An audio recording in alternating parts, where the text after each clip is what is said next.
join. But as we do that, I'll kind of give our participants who are already here a quick overview of the HR collaboratives that we do each month through SGR and kind of the purpose of the meeting, because I really want to set the tone that these are meant to be conversational and engaging, where you all are able to network with one another, share thoughts and ideas, gain inspiration and insight. Our goal with these particular meetings is to create a sense of collaboration amongst professionals in that HR industry and local government. So, oh, awesome. Thanks, Alyssa. Okay, so Kent, Washington. Oh gosh, and an earthquake drill. Goodness gracious. Well, no worries on leaving your camera off. That's totally fine. It's whatever people are comfortable with. But I hope the drill goes well. We're also recording, so if you want a recorded copy, if you have to step away for a minute, we can send that to you as well.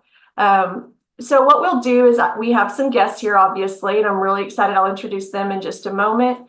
But we will hear from them for a little bit. But like I said, we want it to be conversational and engaging. So we want you to feel free to ask questions or provide comments, and you can do that by using like the hand raise and turning off your mic and asking, or by commenting in the chat. Either one is perfectly acceptable. But we want that engagement from you.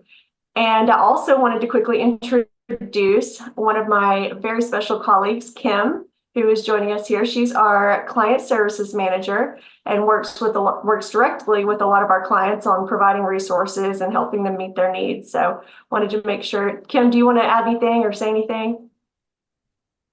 No, I'm just happy to be here and excited today to have some good conversation. And like Krista said, please join in, because it makes it that much better. Yes, we want to learn from each other. So first and foremost. So without further ado, you all may already be familiar with Richard Greene and Catherine Barrett of Barrett and Greene. They have a great amount of resources and articles on their website. We can drop the link in the chat for you all. But they have some information to share with us and discuss. And so I'm not going to read you their full bios. If you want those, we can certainly send them. But I will just go ahead then and turn it over to Richard and Catherine. Thank you. Thank you. And again, we are prepared here to talk a little bit and then to talk with you more so. So yeah, and I know some of you might not have cameras, but if you do, it might be nice if we could see your faces so we could see if you looked interested or if we were boring you silly. That's always it's kind of a helpful thing. And Lynn, we can see you have a gorgeous hairdo and a lovely forehead. If we could see maybe a little bit more of your face. There we go. Whoa. I love it. Okay, that's great. Well, I mean, since this is a small group, I think we should just tell you a little bit about ourselves and how we can potentially contribute to the conversation. And then you can also tell us in what way we can be most useful to you and to a conversation that we can all have.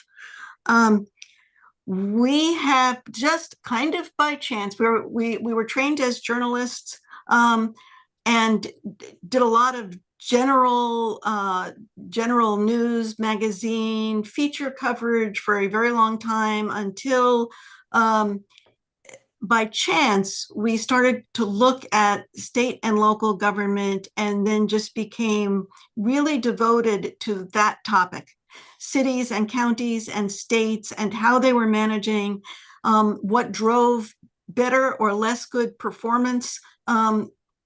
With a few exceptions, we've stayed away from the federal government.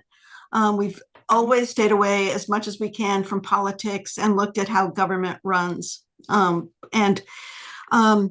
We started doing this we saw so many governors talking about how they were managing their states, and we decided that we would look at that, and that grew into looking at cities and counties as well. And for 10 years, we worked on something called the Government Performance Project. That was a little more than 10 years, but from 1998 to 2010 that was funded by the Pew Charitable Trusts, and it had a very significant human resources component to it. And just to clarify, we were evaluating, and we did states, we did counties, we did cities, we mostly did states, and the HR section was of the 5 areas we covered. We covered finance, we covered HR, we covered information technology, we covered managing for results, and we covered infrastructure. Those were kind of the five topics. Of all of those, the one that seemed to have the most impact and the group that we kind of enjoyed working with the most were the HR folks. And then I should say, and those were mostly when we did cities, it was mostly it was big cities, it was big counties.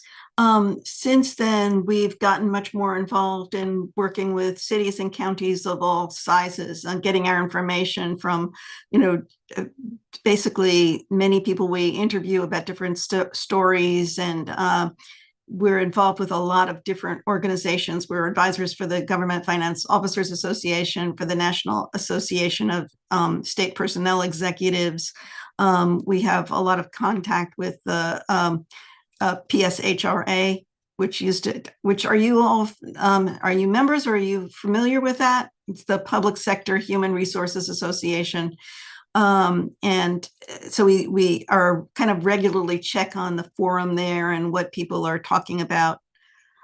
And really, it's probably true, given the nature of our work and the number of things that we're doing at once, that a week doesn't pass that we're not on the phone with an HR director or someplace in the country. City, county, state. So we're kind of plugged in, a certain portion of which winds up appearing somewhere in print. A lot of it is just keeping in touch with folks. So since the pandemic, we've been seeing HR offices and cities in general and counties and cities and states of all sizes are been focusing on recruiting and branding and retention and hiring and turnover and understaffing and compensation, boarding and retirement and all of this stuff. It's been a mess. Well, it's been pretty much overwhelming for directors who are have during the pandemic and in the years following the pandemic, we're still kind of around, so involved in all of the questions that were coming up with everything that connected with that, particularly understaffing issues. We did actually a 3-part series, I guess a year and something ago, for a publication called Route 50, RUTEFIFTY.com. That was the future of the government workforce, and that took us kind of deep into the weeds, and we made some guesses as to what was going to happen. We were pretty close to right so far, so good, which was pretty good because we were predicting that things would get better. So and there are since as the pandemic has died down, and we're in the aftermath of the aftermath. We're still seeing a lot of issues with compensation, benefits, different ways that places are struggling and competing with each other, not just competing with the private sector, but competing with governments around them, or sometimes even with this within a city, agencies competing with each other. And aligned with all that, something we've written a fair amount about is burnout, which seems to be epidemic, as there are more work to do and too few people to do it in pretty much every place, particularly in the hard to fill jobs. But though I think that's probably died down a little bit as hiring has gotten a little bit easier. And we'd be very curious to know what you're experiencing in hiring and whether it actually has gotten easier. We're hearing that on the state level. I'm not sure whether it is as true on the city level. And of course, it differs greatly in different parts of the country and how much competition there is. And just a few other areas. I'm gonna just talk for another minute. A few other areas we've written a fair amount about is training. This is I'll make a prediction here, which is that training is going to be more of an issue next year than it is right now. because budgets that was helped a great deal with the federal money, the federal ARPA money. They had money to do what they wanted to do more than they had in years past. And typically we've seen this for the last 30 years. As soon as budgets start to get cut, and budgets are about to start being cut, and they are already in a number of places, the first thing to go is the training, because it's invisible to the public, although it distinctly, we can demonstrate it distinctly impacts the public's experience with the government, because if people don't have training, they don't do their job as well, but they don't know that's why. So it's an easy thing to cut. It's way easier to cut training for people in a healthcare network than it is to not provide the healthcare. So you just get less good healthcare. We've also done a bunch about data and how data is being used within HR departments and different, and certainly, one of the big issues that's coming up now is AI and how that is affecting things, and also the shift from kind of compliance-oriented HR departments to ones that are more interested in transforming things. And also, we've recently been working on a project that's kind of looking at what effect HR departments themselves can have on how residents or people in the community feel about their cities. And actually, when Catherine was talking about data, it's an interesting thing. When we first started the government performance project that Catherine mentioned a few minutes ago, people were happy if they had good HR systems to do payroll.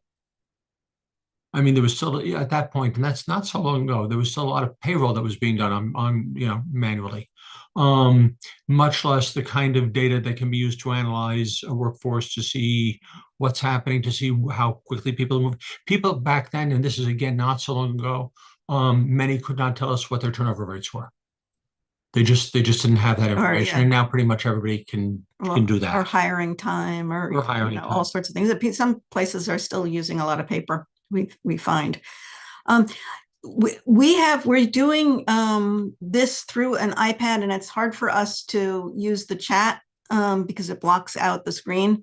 But if you can turn on your mics and kind of give us a sense of, some of the things that we've talked about that you would like to hear more about, what your own experiences has been, and maybe what you'd like to see written about, because we or discussed with other organizations, because we do both those things. We do a lot of advising of sort of large organizations as well.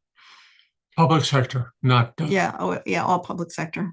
I would love to ask, Lynn, if you don't mind me putting you on the spot, I would love to ask for your insight, since you work with so many local government organizations and really understand some of their strife when it comes to hiring and recruiting good candidates. Like, what are you kind of seeing as far as burnout goes, or the workforce overall? You are way too kind.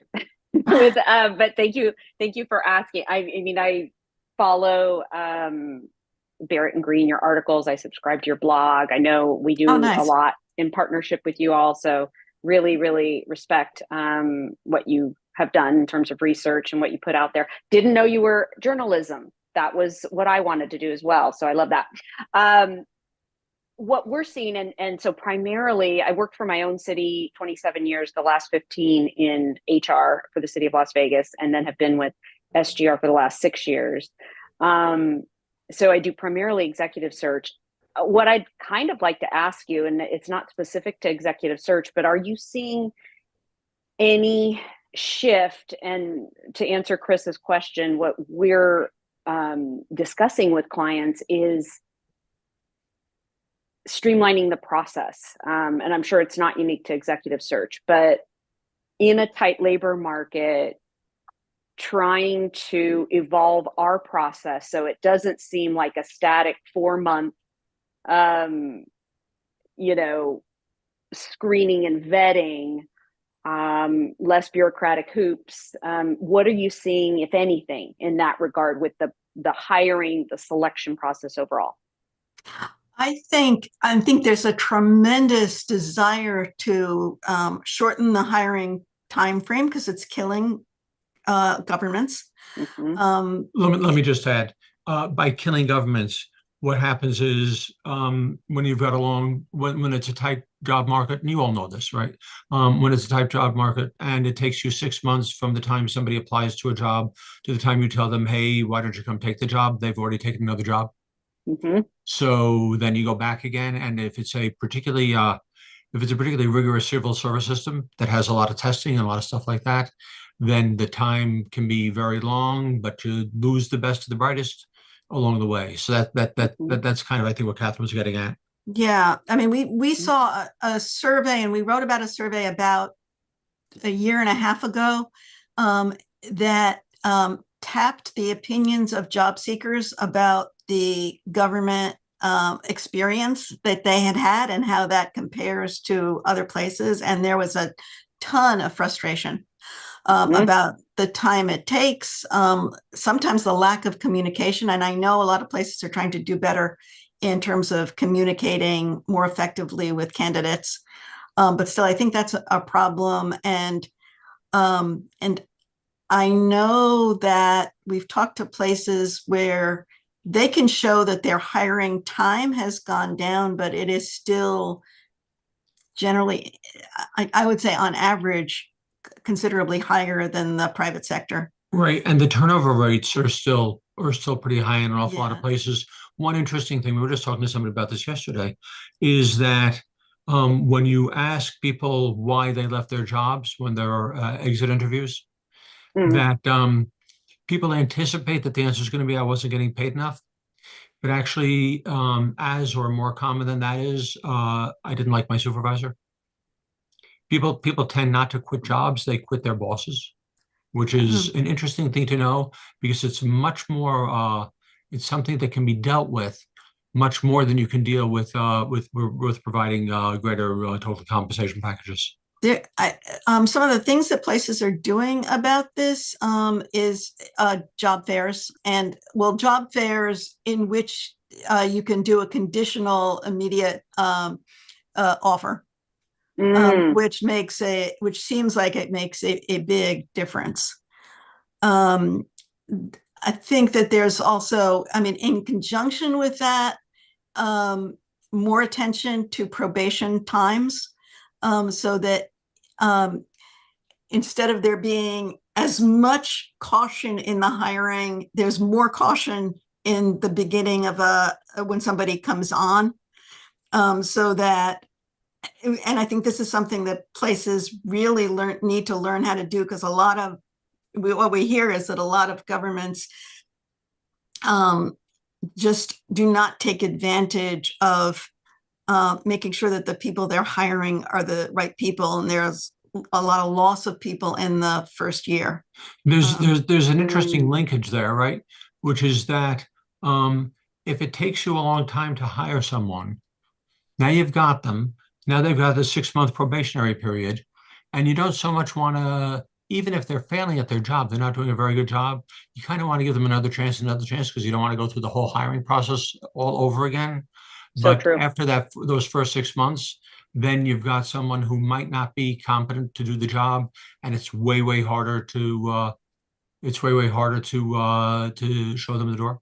We've also seen quite a bit of, and I think, we talk to people where good things are happening, and I'm not so sure how far they've spread, but places that are using data to compare the performance of agencies and how long it takes them to hire, and then looking at the best agency and saying, like, what are you doing? Like, why are you moving these different steps of the hiring process more quickly than others? And then showing other departments or agencies or programs even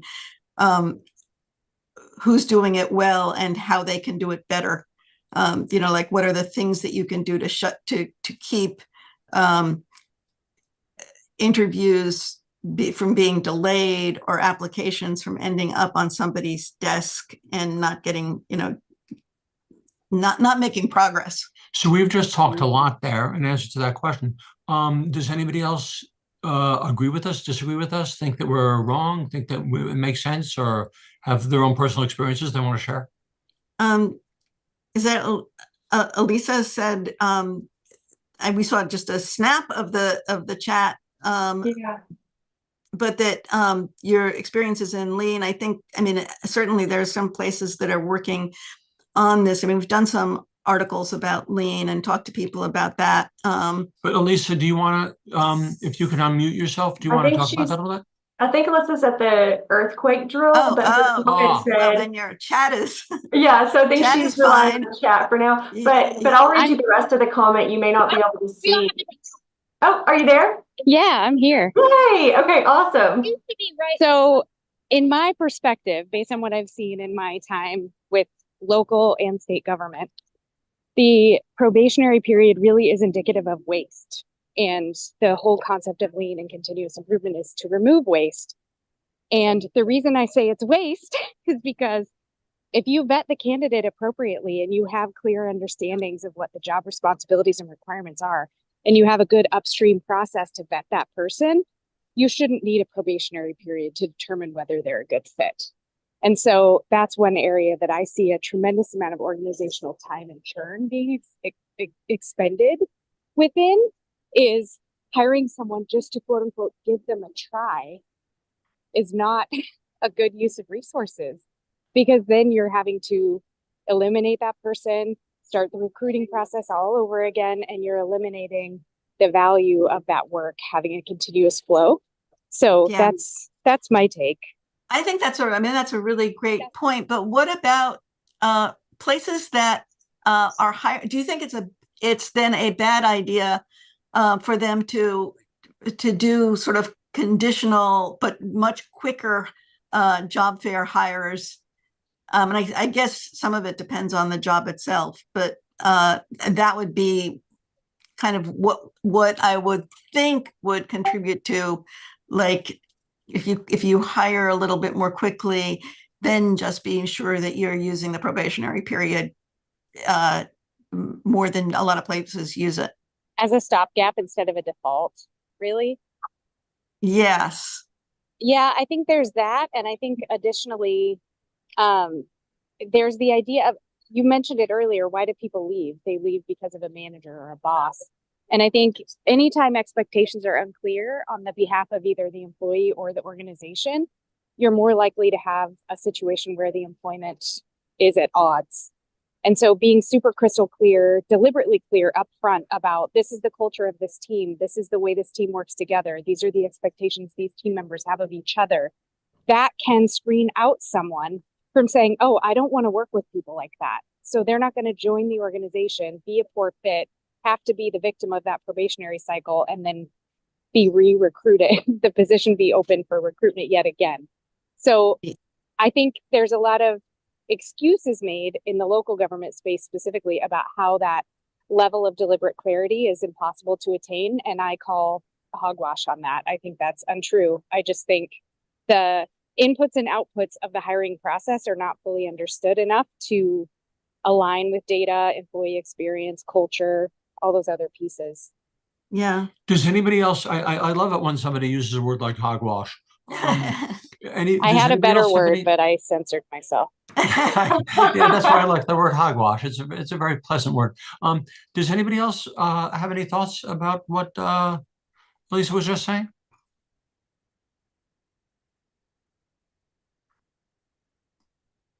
How about like in Blair, just to pick a place at random, how about like in Blair, Nebraska?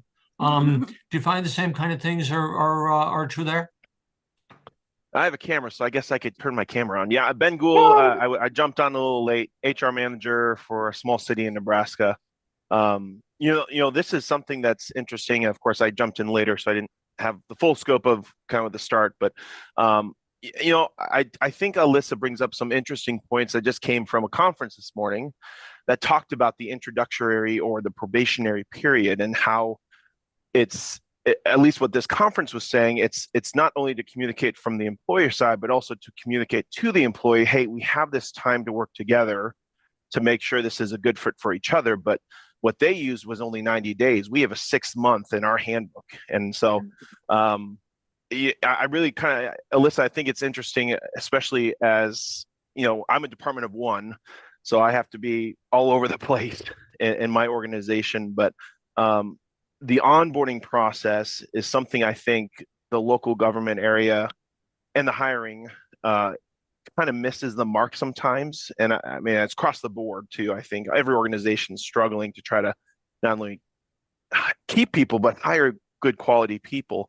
So honestly, I don't have too much feedback because I think Alyssa's hogwash statement is a good statement for me to reflect on. Okay, let's look back at how are we communicating to our employees up front when we hire them to say, hey, here's, you know, because I don't know, I feel like, you know, we just kind of always have that in our handbook, that introductory probationary period. It's just a boilerplate to have in our handbook, just to have that. And so we're safe, you know, that we have that little area in that section of that time. Okay, you know, if it's not working out, okay, we can fall back on that to say, hey, this is, you know, we're done. Sorry, hey, you know, hands free. We're at Will State for Nebraska, right? So, oh, you know, whatever, it's okay.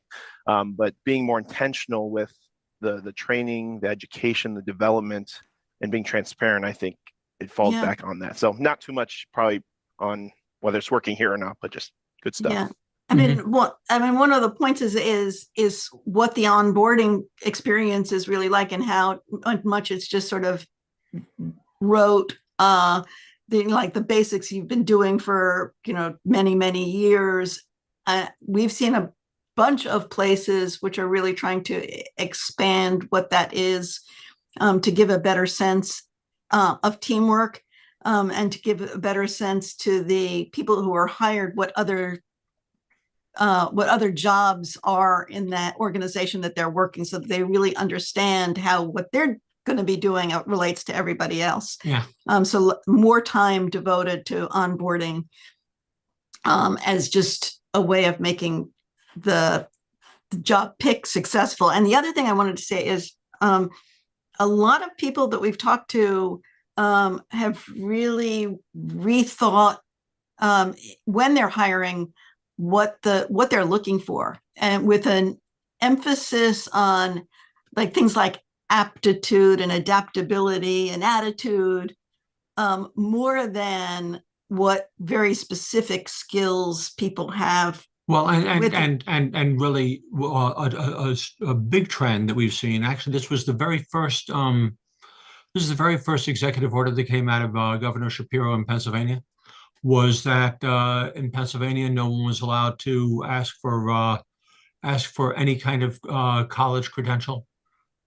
Now, except for things where you need some. If you were going to be hired as a doctor, you needed to be a doctor.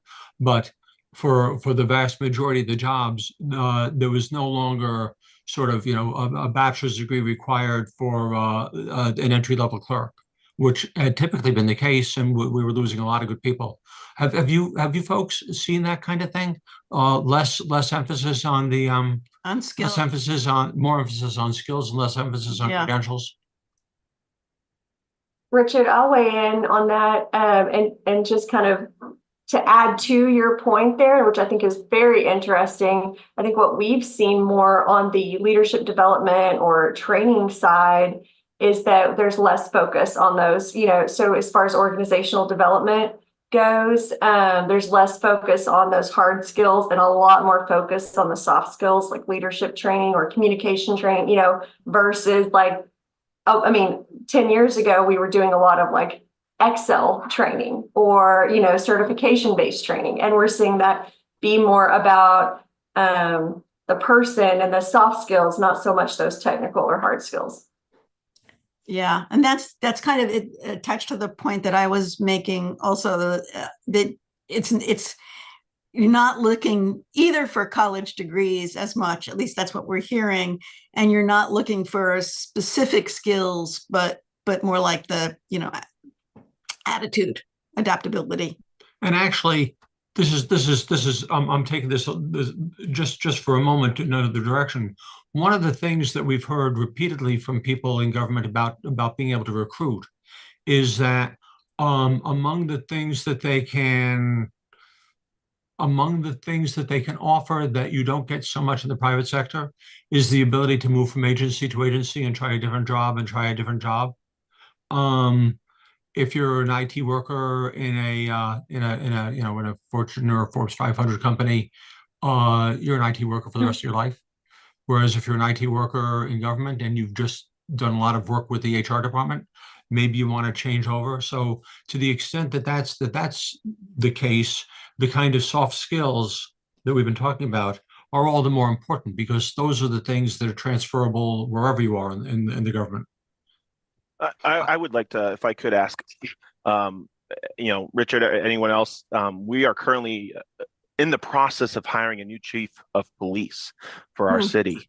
And so, of course, that's a little bit technical, as well as a little bit more leadership experience and skills, but also just experience in law enforcement in general. And so we're kind of hoping for a range of different experiences and backgrounds to come. And so it would be hard for us to choose. But I just, for me, I feel like for some of those specific high level, especially high level, we went through a city treasurer in the last year. We went through a city administrator in the last year, and now we're chief of police. So we've been kind of in a turnover pot of gold here. But kind of to Alyssa's point, soft skills are a little bit harder to train. And then also, how do you go in and about? We were just looking at a job description. What are ways that you can try to pull that out or seek those soft skills, or that really, for me, leadership skills, the supervisory experience and skills, without saying, hey, you need to have 10 years of experience in law enforcement plus 5 years in the FBI National Academy plus 3 years, and make sure you go through the, I don't know, John Maxwell leadership, whoever it is, high level leadership courses, without actually saying, hey, here's what the requirement is on the certification side of job descriptions, job posting. So just curious if anyone else has ideas. I know Catherine has something to say, but I just want to preface by saying, of all the jobs in government right now to hire for, of the higher level jobs, police chiefs are particularly complicated because the nature of policing is changing so much. So whereas what you wanted maybe 10 years ago was somebody who would come up through the ranks. You didn't want to necessarily hire so much from the outside, and you wanted somebody who understood what it was to make an arrest and be a good cop. And now police departments are changing in a great many ways, and they're collaborating increasingly with departments of mental health and other agencies within the government. They're not as siloed as they once were. So the chief of police job has become all the more complicated because it's got a lot more to it than just measuring how many arrests did we have last month compared to the previous month, and whether that was a good thing or a bad thing, to know that kind of thing and deal with it. So Catherine, I know you were going to say something. I was going to ask how much opportunity the city has to look at why the last position that someone held ended, or how the relationship was based on the things that, for example, the city of Blair cares about. Whether it's relationship with the community, whether it's relationship with the leadership ability or previous management experience, or all of those things. I don't know how much how easy that is actually to do. Sure. Well, and I know, for us, again, we're a small city in Nebraska. This chief of police we're filling a pretty big hole. He's been here for 25 years. So the relationship, there's just naturally going to be a big hole.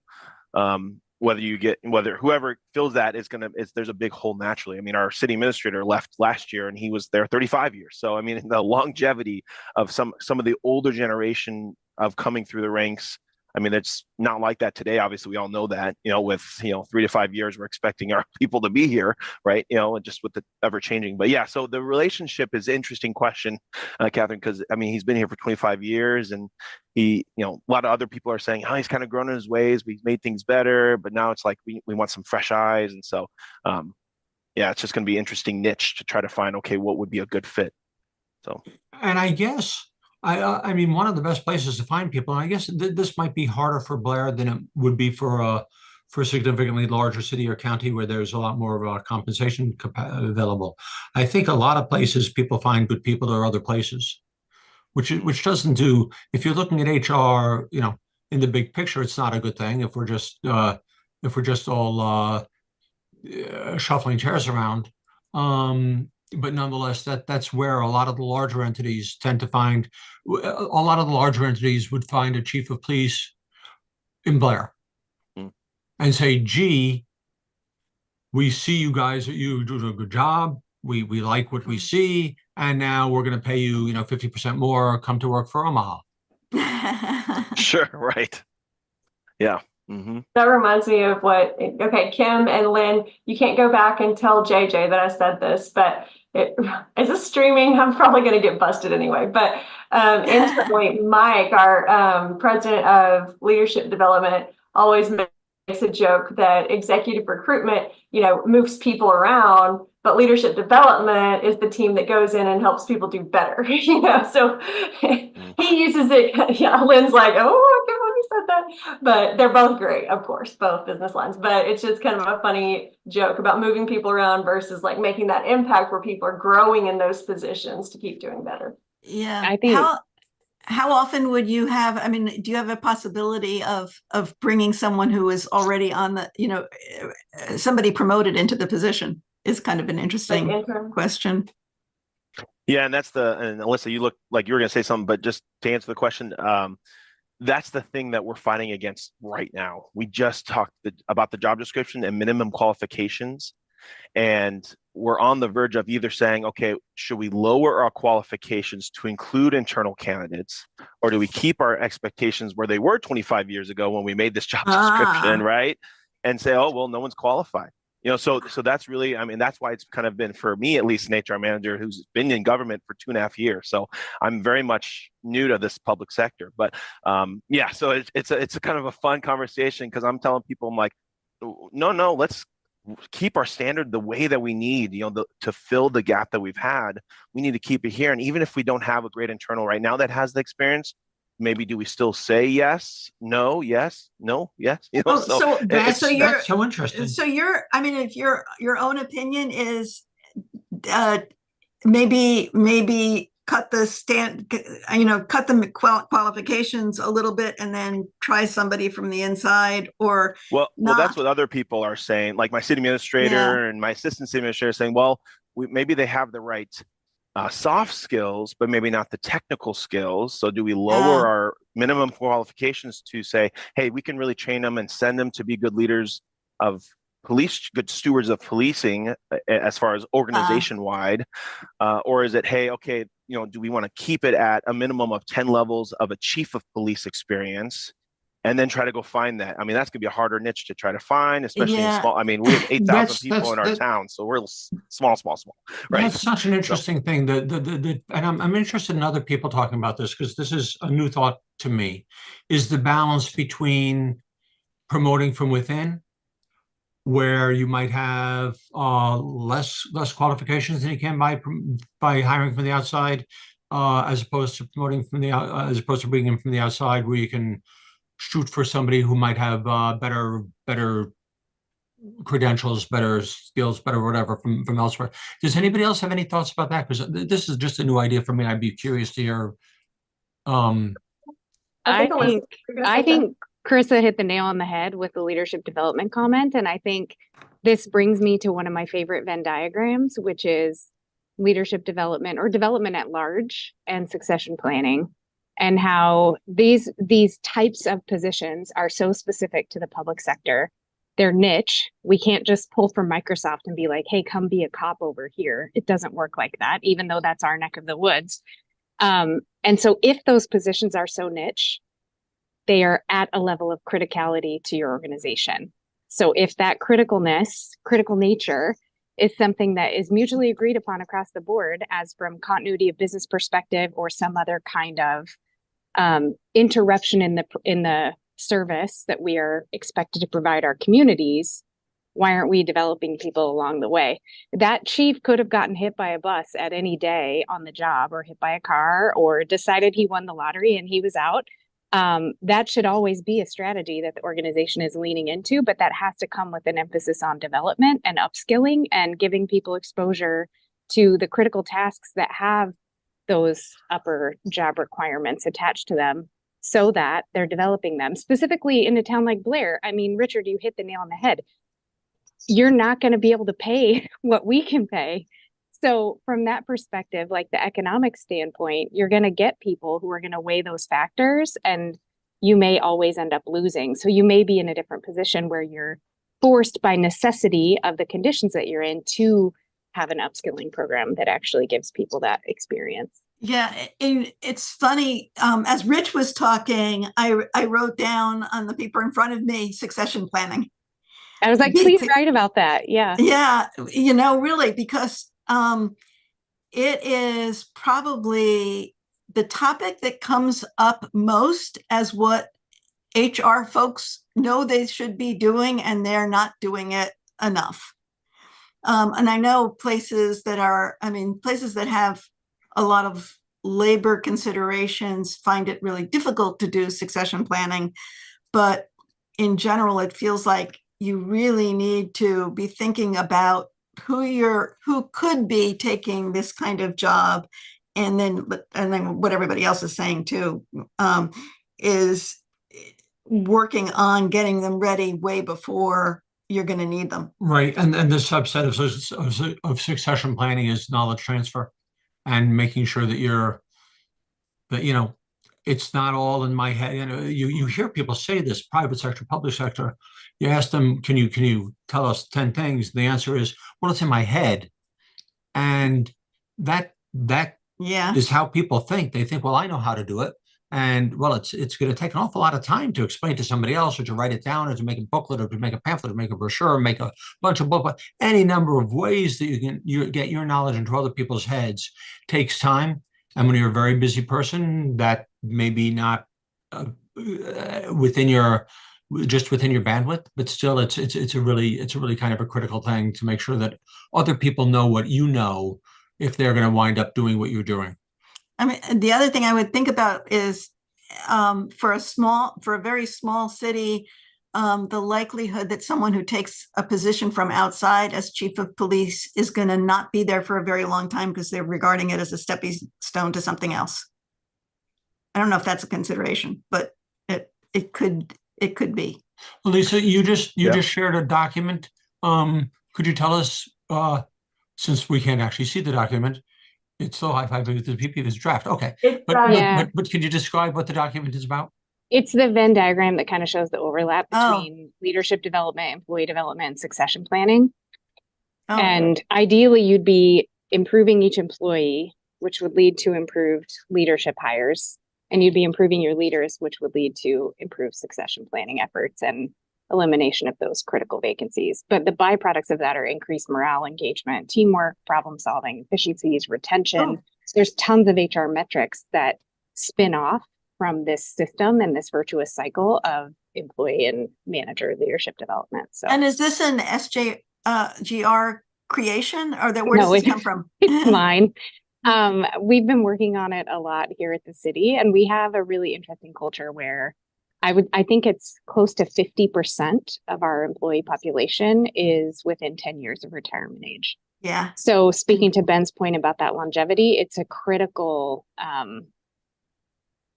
we're at a crossroads where we're in the crosshairs of some really dire territory if we don't begin the process of figuring out, how do we fill these roles? How do we backfill? How do we get people learning what these leaders who've been here 20, 30, 40 years know, so that they can at least do the job when this person gets the privilege, the earned privilege of being able to retire. And so I've been trying to work with the leadership team to kind of demonstrate to them that this is a system. I think the way we approached it initially, we had an HR director who was like, succession planning. No, that is not a thing. That is part of a system. And it is an output of a lot of inputs to a bigger system. And if you're not looking at it as a system, you're miss the mark 100% of the time. So that's kind of what this diagram is intending to display. It's just really rudimentary because we're working on some draft. And what city are you? I work for the city of Kent, and it's the 13th most diverse city in the United States of America. We have 140 languages spoken within our city boundaries, 139. And we have an annual operating budget that is this big compared to a city with 10,000 people more to the north. And so we have a lot of constraints and a lot of socioeconomic factors that don't enable us to have a plentiful stock of a bench team, I guess, as they say, to move up the chain. So there's this perception that if we don't have succession planning in place, we're going to fail. But it's more about. And where is it? It's halfway between Seattle and Tacoma on the western side of Washington State. So just because you kind of invite the question, if you've got 139 languages or nationalities? Languages, yep. You've got 139 languages. How do you deal with hiring a diverse workforce? I mean, the cliche is you should hire a workforce that resembles the residents in your community. Yeah. I mean, this has got to be. I mean, it's tricky every place, but it got to be particularly tricky if you got 139 different kinds. Yeah, it's whatever. One of the worst challenges that we face because of the educational and economic disparities of those populations as well. Really put the community at large at a disadvantage in terms of being able to leverage that diversity and that potential. So, and with 50% of the workforce being within 10 years of retirement, you can make a guess as to whether that population reflects the community demographic. And the answer would be no, it does not. How big is that? How big is it? The city? We have 139,000 people and a workforce of about 730. So very small workforce by comparison. Yeah. So this gives us an opportunity to bring up something that we expanded last year, which I mean, I think it's been mentioned, but our own website, greenbarrett.com, is a place where we can kind of, test things out. We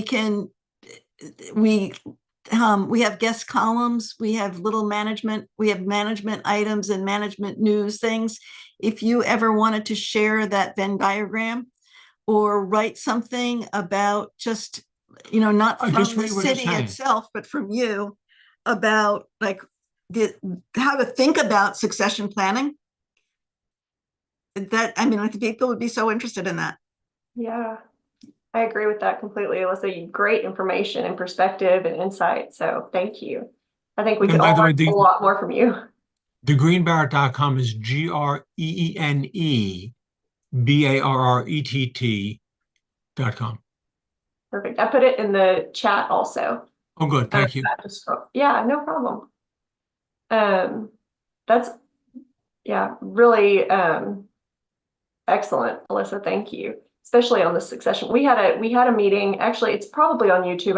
I'll see if I can find the link and I'll share it. But we had an HR collaborative where we talked a lot about succession planning and next generation leadership and mentoring and coaching and things like that. But I think it takes a large organizational agreement or alignment on a program like that. So I think you've obviously done a great job.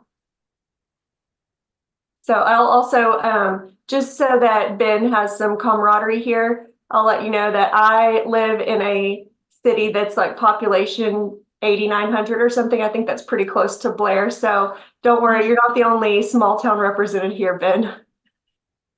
Whew, good. That makes me feel better. I thought you might appreciate it. Us small towns, we stick together, right? Oh yeah. Well, yeah, actually, we've lived in two cities or two communities over the course of our married life. Currently, it's Bethel, Connecticut, where we have a population of about 15,000, and previously it was Manhattan, where we had a population of 15,000 in our neighborhood. In our neighborhood. Wow.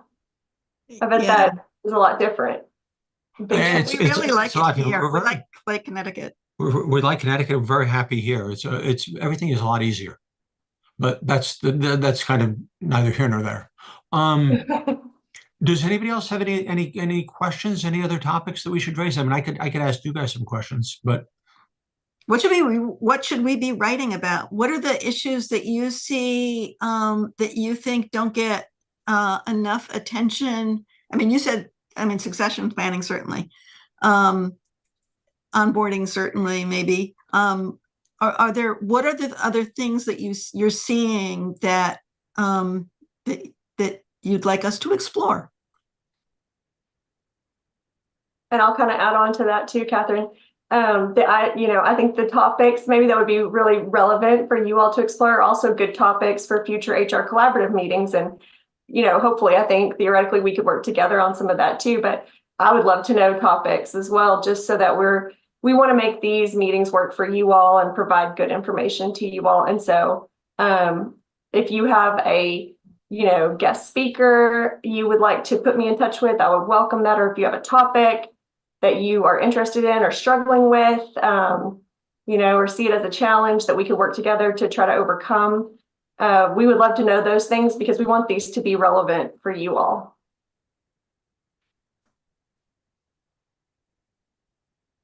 So, okay, then I will now, since I've got a lot of questions, I can ask questions all day and all night long. I'm curious from the folks who are here about the emphasis that's been placed lately, increasingly, I should say, on treating the different named generations differently. We've written a little bit about how the idea of saying, well, he or she or they are from Gen Z. That's why we should treat that person a certain way. And in fact, there are Gen Zers who act more like, oh, your favorite topic. There are people who may be Gen Zers but behave a lot more like baby boomers. I mean, our kids aren't Gen Zers. We're a little older than that, but our kids are, I guess, millennials. But they both act like baby boomers, not like millennials. Is it an issue for your workforce? Yeah. So is that an issue for your workforce and for the way you're managing your workforce?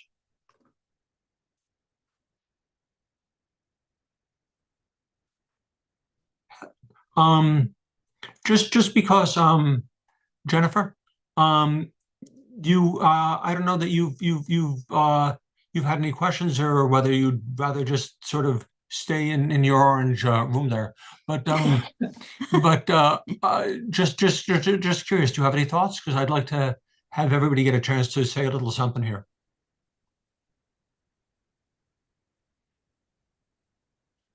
Or maybe, I don't know if Lacey's still on, but I think we have at least one more that has camera off, so we don't see them. But yeah, I would like to invite anyone who hasn't participated to be able to ask a question or provide some insight. So, Krista, you said that you like that question, but you have any reactions to it? So maybe unpopular opinion on this one, I'll warn you. But we used to, so a former colleague and I, a long time ago, so this is when there were a lot of things coming out about the millennials entering the workforce and how that was changing the dynamics. And so one of my colleagues and I did a presentation that we did for a few of the municipal league conferences and a few others about the generations in the workplace.